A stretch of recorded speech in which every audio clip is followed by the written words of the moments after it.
接下来我要介绍这个器材是大腿后勾肌的机器。那我们这台机器主要训练的话是我们的腿后勾、腿后腱的一个肌群。好，那一开始到这个机器的话，我们有几项先去做调整。那这个重量的部分 ，OK， 一开始新手的话，我们就可以先调整到最轻的重量，先去试看看这台机器怎么做。OK， 好，这里也是先去调整一下，到你腿舒适的OK， 放置舒适的位置就可以了。好，那滚筒也是，好，至于滚筒的位置可以放在你的小腿的后方这块。OK， 好，也是以你舒适为主。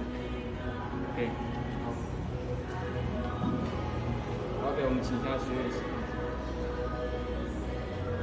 好，顺势趴下来，那我们双手置于手把的位置上。OK。好，然后我们在操作的时候，用我们膝关节微微的做屈曲，好，后勾，好，再勾，再勾。OK， 有启动到大腿后的力量吗？有吗？有。OK， 好，来勾，再一次用力勾，好，启动到这里这块大腿后侧。好，放的时候也是慢慢放，注意你的离心，慢慢拉伸你的肌肉群之后，再做收缩，再拉伸够。